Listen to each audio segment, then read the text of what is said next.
So hello learners, welcome back to my YouTube channel commerce and math classes. So आज हम discussion करने वाले हैं, काफ़ी सारे इश्यूज है जो स्टूडेंट्स के एक तो ज़्यादा इश्यूज आप बोलते हो कि कट ऑफ क्या रहेगी, फिर दूसरा जो है फॉर्म कितने लगाए गए हैं। सबसे ज़्यादा क्वेश्चन तो यही पूछते हैं कि फॉर्म कैसे लगाए गए हैं, और दूसरा क्वेश्चन आपका था कि बुक्स नहीं मिल रही तो उनका क्या है, एंड नोट्स जो अवेलेबल है वो कैसे हम ले सकते हैं। ये आपके कुछ इश्यूज थे, उसके बाद ऊपर मैं बात करूँगा। देखिए, पहली चीज़ तो फॉरम और कट ऑफ आपकी कभी भी इम्पोर्टेंट थिंग्स नहीं होती जब तक आपका एग्ज़ाम्स नहीं होता था। बिकॉज फॉर्म्स जैसे जैसे अगर कंपेयर करें कि अभी अभी मान लो कि 5,000 भी फॉर्म लगे, लेकिन कंपटीशन में कितने वो स्टूडेंट मायने रखते हैं। अभी जो आपके सामने डेटा है उसके अकॉर्डिंग आपको मैं बता दूं कि काफ़ी सारे स्टूडेंट क्या देने वाले हैं। वीडियो का मेंस होगा तो उसमें काफ़ी सारे स्टूडेंट, मतलब 60-70 हज़ार। हम बात कर रहे हैं उस डेटा की जो पढ़ने वाले हैं, उस डेटा की बात नहीं कर रहे जो बहुत है, मतलब 14-15 लाख जो है स्टूडेंट देते हैं एग्ज़ाम्स। लेकिन काफ़ी सारे स्टूडेंट की कैटेगरी अलग होती है, जैसे एसएससी है, उसकी कैटेगरी अलग होती है। फिर उसके अंदर हम देख लेते हैं कि आपके जो टीचर्स की जो वैकेंसीज आती हैं उनके अलग क्राइटेरिया हैं, वो अलग सब्जेक्ट्स की तैयारी करते हैं। ठीक है। तो उसके बाद आपके आ जाता है सेकंड ग्रेड, फर्स्ट ग्रेड। ठीक है। और आपका रीट भी आ गया अब तो, और पंचायती राज के एलडीसी की भी वैकेंसीज की बात है, राजस्थान पुलिस है, ये है। लेकिन हमारा जो एग्ज़ाम है वो बहुत ज़्यादा यूनिक है। यूनिक का कहने का मतलब है इसके अंदर जो स्टूडेंट है वो एक जेन्युइन स्टूडेंट होना चाहिए, क्योंकि इन्होंने बोला ना सेकंड ग्रेड सेकंड डिवीज़न तो आपके पास होनी चाहिए डिग्री के अंदर। और दूसरी बात आपसे क्या मांगते हैं, आपसे मांगते हैं पीजी, है ना। तो ये एक अपने आप में एक अलग क्राइटेरिया, और मैंने पहले ही बता दिया कि आपको जेन्युइन तैयारी करने है। आपके ये क्वेश्चन हो ही नहीं सकते कि फॉर्म कितने आए हैं, इससे कोई मतलब ही नहीं रहता भाई। 200 सीट लगी है ना, तो 200 सिलेक्ट होंगे। अब चाहे कितने की तैयारी करें, लेकिन आपको ये देखना ना कि आप कहाँ पे आते हो ना, आपकी तैयारी कैसी है, आपका पेपर सेट कैसा रहेगा। अगर एग्जाम हॉल में अगर आपका पेपर सेट होता है तो वो चीज़ इम्पोर्टेंट है। ये चीज़ इम्पोर्टेंट ही नहीं है कि फॉर्म कितने अप्लाई हुए हैं, कट ऑफ कितनी जाएगी, पिछली कट ऑफ कितनी गई थी, ये चीज़ें तो डिपेंड ही नहीं करती। और इसके अंदर मैं बता दूं, जेन्युइन तरीके से तैयारी करने वाले बहुत कम स्टूडेंट होते हैं। बिकॉज होता क्या है, देखिए मैं सीधी सीधी बात बताता हूँ कि जैसे कोई एलिजिबल कैंडिडेट है, अब वो ये सोचेगा कि भाई सेकंड ग्रेड, सेकंड, पहली चीज़ तो ये है सेकंड ग्रेड और रीट में भी काफ़ी सारे लोग कन्फ्यूजन में हैं। अब अब देखिए, इसके साथ वो फॉर्म तो लगा देंगे कि एसओ का फॉर्म लगा देते हैं ना, एसओ का फॉर्म लगा देते हैं। बट ये चीज़ हमें भी पता है कि एक साथ अब अगर आप दो चीज़ों की तैयारी कर रहे हो, अगर उनका पैटर्न सेम नहीं है तो नहीं होता। ऐसा कोई भी आपका मतलब फॉर्म लगाने से होता नहीं है। जैसे एसएससी और रेलवे का सिमिलियर इसलिए है क्योंकि इनके अंदर क्या टॉपिक आते हैं, मैथ और रीजनिंग सेम आती है, जीके सेम आता है, इसलिए वो दोनों के अंदर एग्जाम दे सकते हो आप लोग। बट इसके अंदर तो सिलेबस इसलिए डिफरेंट है, सब्जेक्ट ही डिफरेंट है, और कहीं के काम नहीं आता। ऐसा नहीं है कि आपने पीछा पड़ा। हाँ, जो स्टूडेंट तैयारी कर रहा है, एस पहले संगणक की है, फिर इन्वेस्टिगेटर की है, फिर एसओ की कर रहा है, संख्या की अधिकारी की कर रहा है, वो स्टूडेंट हो सकता है कि इसके अंदर जो है पहले से तैयारी कर रहा है, वो इसके अंदर मेहनत कर सकता है। पहली चीज़ तो ये रहेगी। एंड दूसरी चीज़ ये रहेगी कि आपका पेपर सेट आप कैसे प्रिपरेशन करते हो, वो बहुत ज़्यादा डिपेंड करता है। आपने देखा होगा कि ऐसे काफ़ी सारे स्टूडेंट होते हैं जो कुछ समय में ही एग्ज़ाम निकाल लेते हैं। उनके लिए क्या होता है कि वो एक प्रॉपर वे में तैयारी करते हैं। ये भी एक फैक्ट है कि आप प्रॉपर वे में तैयारी करो, आप सही तरीके से तैयारी करो। आपने क्वेश्चंस को कैसे अटेम्प्ट किया है, क्या आपने सिर्फ थ्योरी पढ़ के छोड़ दिया है, या फिर आपने सिर्फ प्रैक्टिकल निकाल के छोड़ दिए हैं। वो चीज़ें इंपॉर्टेंट होती है कि आपने एमसीक्यूज कितने किए हैं, कितने सॉल्व किए हैं, आपने उसके ऊपर कितनी मेहनत की है, क्या आपको सभी मेथड पता है, क्या इंडेक्स नंबर जो आते हैं, जैसे कुछ चीज़ें क्या होती है बहुत इंपॉर्टेंट होती है। जैसे इंडेक्स नंबर के अंदर से आपको टेस्ट कौन का किसको संतुष्ट करेगा, ये क्वेश्चन बहुत बार पूछा हुआ है, संगणक के अंदर भी पूछा, इन्वेस्टिगेटर के अंदर भी पूछा था। तो ये चीज़ इंपॉर्टेंट हो जाती है कि कहाँ से क्वेश्चन आ रहा है, कैसा क्वेश्चन बन रहा है, ये चीज़ हम कर पाते हैं या नहीं कर पाते। और मैं दूसरी चीज़ ये बोलूँगा कि हर एक पॉइंट जो है वो इम्पोर्टेंट होगा इसके लिए। काफ़ी सारे स्टूडेंट सोच रहे हैं कि स्टैट्स इंपॉर्टेंट है। नहीं, इसमें हर एक पॉइंट आपको लेके चलना है। हम ये नहीं प्रिडिक्ट कर सकते कि पेपर कहाँ से कितना पूछा जाएगा। आपको 11-12 पॉइंट दिए हैं, उनमें से कहीं से भी पूछा जा सकता है। आपको मैथ भी ऐसी तैयार करनी है कि आपका एक एक मार्क्स इंपॉर्टेंट हो। कंप्यूटर भी ऐसा तैयार करना है, इकोनॉमिक्स एंड वो भी ऐसी तैयार करनी है।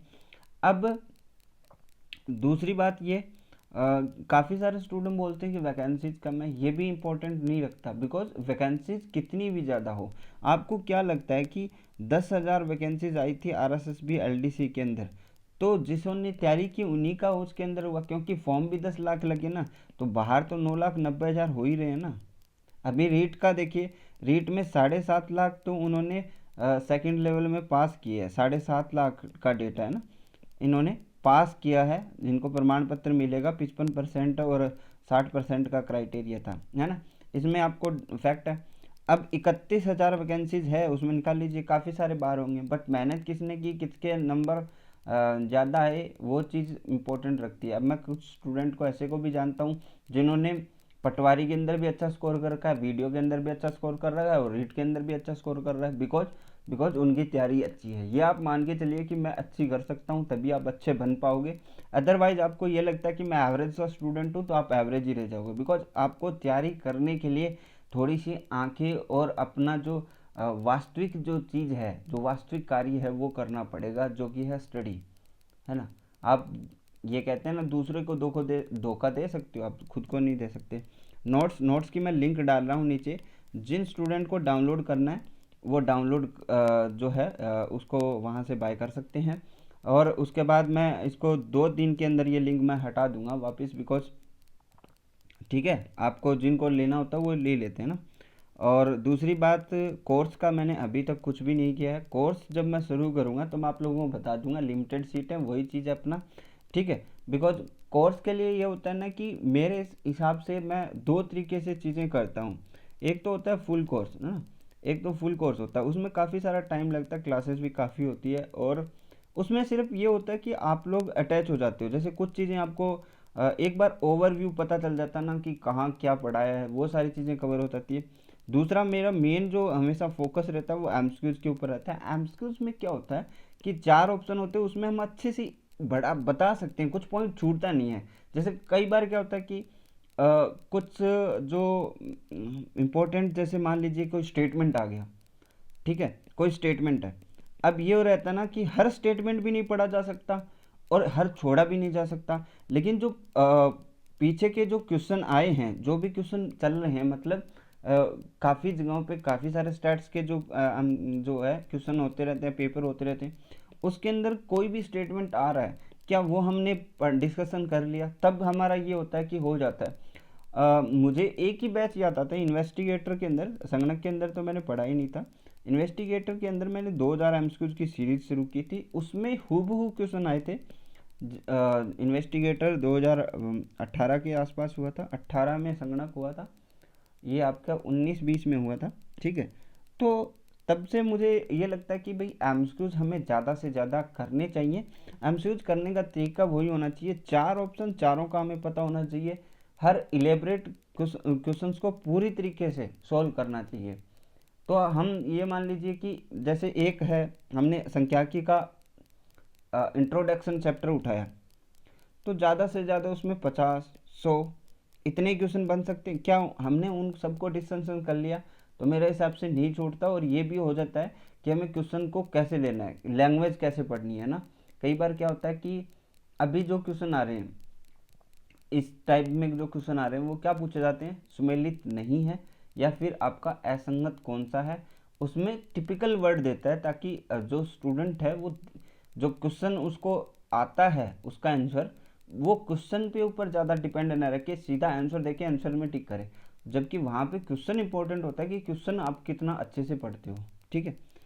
ठीक है, नोट्स का मैंने बता दिया। बुक्स अगर आपको मिल रही है तो ठीक है, नहीं मिल रही, जैसे आप कभी काफ़ी सारे स्टूडेंट बोल रहे हैं कि सर हमारे पास संख्यांकी के मूल तत्व हैं, तो संख्यांकी के मूल तत्व हैं ना, वो भी आप पढ़ सकते हो। लेकिन मैंने जो टॉपिक्स बताए, मैंने कहा था कि मैं अपना जो है ओपिनियन बता रहा हूँ, आरबीडी को मैंने फॉलो किया था, वो मैंने बुक्स बताई थी, वो लिस्ट। मैं संख्यांकी का मूल तत्व है वो भी बता दूंगा एक बार, कि सांख्यिकी के मूल तत्व जो है उसमें कौन कौन से चैप्टर है, और उसकी पीडीएफ भी हमारे आपके पास अवेलेबल होगी। काफ़ी सारे जो है जी ड्राइव में आपको मिल जाती है। अगर आपको नहीं मिलती तो आप मुझे कमेंट कर सकते हैं, मैं आप लोगों को अवेलेबल करवाने की कोशिश करूँगा। नोट्स की मैं बता दूं कि नोट्स इंग्लिश में है ये, और अगर आप डाउनलोड कर आप इसको लेते हो तो आपके पास स्टैट्स के आ जाएंगे 7-6, जितनी भी यूनिट आपकी वाइटल स्टैटिस्टिक्स तक, वो सारी आपकी कवर हो जाएगी। उसमें कुछ भी आपको अलग से कुछ नहीं पढ़ने की ज़रूरत पड़ेगी। और हिंदी वाले स्टूडेंट है उनके लिए मैं अलग से प्रिपेयर कर रहा हूँ। अगर आपको कोर्स लेना है तो भी आप कमेंट कर सकते हैं। आज के लिए बस इतना ही। आप लोगों को एक चीज़ मैं बता दूं कि आप चाहे कुछ भी ना करें, है ना, कोर्स ना लें, नोट्स ना लें, लेकिन आपको एक बता दूं कि जेन्युइन स्टूडेंट बनिए। इसमें बहुत सारे एग्जाम्स आएंगे, लगभग आपके 10 एग्जाम्स आपको देखने को मिलेंगे, बट आप जेन्युइन स्टूडेंट मिलिए। क्योंकि देखिए कुछ भी हो जाए, जैसे मान लीजिए कि कोई कोरोना लहर आ जाए, ओमिक्रॉन की आ जाए, लॉकडाउन लग जाए, कुछ भी हो जाए, लेकिन आपका एग्ज़ाम होगा। और मैं सच बता रहा हूँ कि ऑफिसर लेवल है तो इसमें इससे ज़्यादा सीटें नहीं आती। आप ये सीटों का भी चक्कर छोड़ दीजिएगा। बिकॉज अभी आप मान लीजिए, अब मैं बताता हूँ कि एसओ के अंदर आपको क्या चाहिए, पीजी प्लस सेकंड डिवीजन, है ना। अगर आपको वहीं फर्स्ट ग्रेड करना हो तो पीजी प्लस आपको बीएड चाहिए। जबकि सेकंड ग्रेड और जो फर्स्ट ये एसओ है उसका लेवल एक होता है L11, और जो फर्स्ट ग्रेड वैकेंसीज होती है उसका L12 होता है। तो आप समझ सकते हो कितनी इंपॉर्टेंट वैकेंसीज, और इसके साथ 5 साल में आपका जो है प्रमोशन होके एसओ बन जाते हो। तो ये इन्वेस्टिगेटर और संगणक से बड़ी पोस्ट है। तो आई होप आप लोग जितने भी स्टूडेंट हैं, मेरे हिसाब से हमारे पास जितने भी स्टूडेंट आ रहे हैं उसमें से मान लीजिए कि 50 भी स्टूडेंट अच्छे से तैयारी करते हैं रेगुलर बैठ के 10-12 घंटे जेन्युइन तरीके से राजस्थान जी के अच्छे से, तो मेरे में भी आपका सिलेक्शन हो जाएगा। इसमें कोई दो राय नहीं है। ये आपके ऊपर डिपेंड करता है कि आप कितना ओरिजिनली पढ़ पाते हो ना। एक तो होता है भाई पढ़ते हैं, और एक होता है कि हमें सिलेक्शन लेना है इसलिए हम पढ़ते हैं। क्योंकि एक तो पढ़ाई नाम की पढ़ाई होती है, और दूसरी होती है कि आप उसमें मेहनत कर रहे हो। हमेशा ध्यान रखिएगा कि जो जो स्टूडेंट आपके आसपास है और जो मेहनत कर रहा है, अगर मान लीजिए कि उसका कहीं पे सिलेक्शन नहीं हो रहा है ना भाई, ये जनरली क्या होता है कि जनरली आपके पास के आसपास जो स्टूडेंट होते हैं या फिर जो ज़्यादा मेहनत करते हैं उनका लगभग हो ही जाता है। या फिर वो ऐसे होते हैं कि 1 नंबर से रह गया, 2 नंबर से रह गया, तो उनका मान लीजिए कि वो उनका होने को है ना। ये इम्पोर्टेंट थिंग है कि आपका मेहनत करते हो ना तो वो अपने आप ही दिखती है, उसको कोई बताने की ज़रूरत नहीं पड़ती कि हमारा नहीं हुआ सर, ये नहीं हुआ, वो नहीं हुआ। ये चीज़ें मायने ही नहीं रखती। बिकॉज आपको भी पता है कि जो टॉप स्टूडेंट है उनको ही लेगा, गवर्नमेंट तो उनको ही लेगी। बाकी फॉर्म तो आपको पता है कितने लगते हैं, रेलवे में 1.25 करोड़ लगे थे। अब उसमें सबका तो नहीं होगा ना। मैं तो सच बता रहा हूँ कि आपको 50-50 नंबर नहीं आ रहे लोगों के, तो आप कैसी तैयारी मान सकते हो भाई। इस पेपर के अंदर अगर आप मान लीजिए 100 की तैयारी करते हो और आपने अच्छे से तैयारी की है, उसमें आप डिजर्व तो करते हो ना कि 50-60 नंबर तो हमारे आए। मतलब एटलीस्ट 60% नंबर तो आने चाहिए भी। सिलेबस हमने पूरा किया है, हमने अच्छे से पढ़ा है। आउट ऑफ सिलेबस आ जाए, मान लीजिए आप ये कहोगे कि आउट ऑफ सिलेबस आ जाए तो सर ऐसा वीडियो जैसा हो जाए, तो मैं ये कहूँगा कि तब आपके जो मान लीजिए हार्ड पेपर आ गया और आपको 45 नंबर आए, तब ये 45 नंबर भी आपके 60% की तरह माने जाएंगे। बिकॉज क्या हो जाएगी, कट ऑफ नीचे चली जाएगी। जैसे आरएस का होता है, आरएस के अंदर अगर पेपर टफ आता है ना तो उसकी कट ऑफ क्या जाती है, 45, 50, 52, तो वो 60% के इक्वल हो गया ना। पेपर हार्ड आता है उसका कोई समस्या नहीं है, कितना भी पेपर हार्ड आ जाए, लेकिन वो सबके लिए हार्ड होता है, ठीक है। और हमारे केस में तो ये भी नहीं है कि नेगेटिव मार्किंग नहीं है। ये होता है कि तुक्के लगाने में से भी हो जाता है, लेकिन ये होता है ना कि आप जैसे कोई ये सोचता है कि हम तुक्के लगा क्या जाएंगे, 100 में से अगर आप तुक्का लगाना चाहो तो तुक्के में सिलेक्शन नहीं ले सकते। ये मैं क्लियर कह सकता हूँ। कितने भी विद्वान, मतलब आप कितने भी तुक्का मास्टर हो, नहीं ले सकते, सिलेक्शन होगा ही नहीं, ठीक है। तो आज की वीडियो यहीं पे एंड करते हैं। आई होप आपको ये अच्छी लगी होगी। अगर अच्छी नहीं लगे तो भी आपकी कमेंट में आपकी राय ज़रूर दें। हम क्लासेस जल्द शुरू करेंगे, मैं मैथ से स्टार्ट करूँगा और मैथ के बाद हम इकोनॉमिक्स पे ज़्यादा जोर देंगे। क्योंकि मैं अब जो है ना, अब वो चीज़ नहीं मान सकते कि आपका जो पेपर है वो स्टैट्स के इतने क्वेश्चन आएंगे, वो नहीं चलेगा। हम अपनी तरफ से बेहतर करेंगे। चाहे मैथ के मान लीजिए कि 15 क्वेश्चन आ गए तो उसमें भी हम कमी नहीं छोड़ेंगे, और इकोनॉमिक्स के अगर मान लीजिए कि 20 क्वेश्चन आ गए तो भी हम कमी नहीं छोड़ेंगे। हम कमी कहीं पे नहीं रखेंगे, ये आप हमेशा से ध्यान रखिएगा। और एक जेन्युइन कैंडिडेट बनिए, वो कैंडिडेट मत बनिए जो कमेंट में ये पूछते हैं कि सर फॉर्म कितने लगे हैं। अच्छा, फॉर्म लगने से क्या होता है बताइए? फॉर्म तो वो भी लगा सकता है जिन्होंने नहीं की डिग्री, क्योंकि डेटा तो आप भर के पेपर तो दे ही सकते हो, कैसे अनुमान लगाओगे? फॉर्म से तो कुछ अनुमान लगाया ही नहीं जा सकता। ठीक है, अभी देखिए फॉर्म तो इसमें भी लगाए गए थे। मान लीजिए कि रीट के अंदर काफ़ी सारे फॉर्म थे, वीडियो के अंदर 14 लाख फॉर्म थे, 10 लाख लोगों ने पेपर दिया, तो 4 लाख तो पहले ही निकल गए। अब वो 4 लाख तो भाई एग्जिस्ट तो करते हैं इस वर्ल्ड में, राजस्थान में एग्जिस्ट करते हैं 4 लाख लोग। पेपर नहीं देना 4 लाख लोगों का बहुत बड़ी बात है। तो फॉर्म तो फिल होते हैं, ये सोचिए, फॉर्म तो फिल करते हैं लोग। बट अब ये सोचिए कि 4 लाख तो वो हैं जो पेपर देने नहीं आए।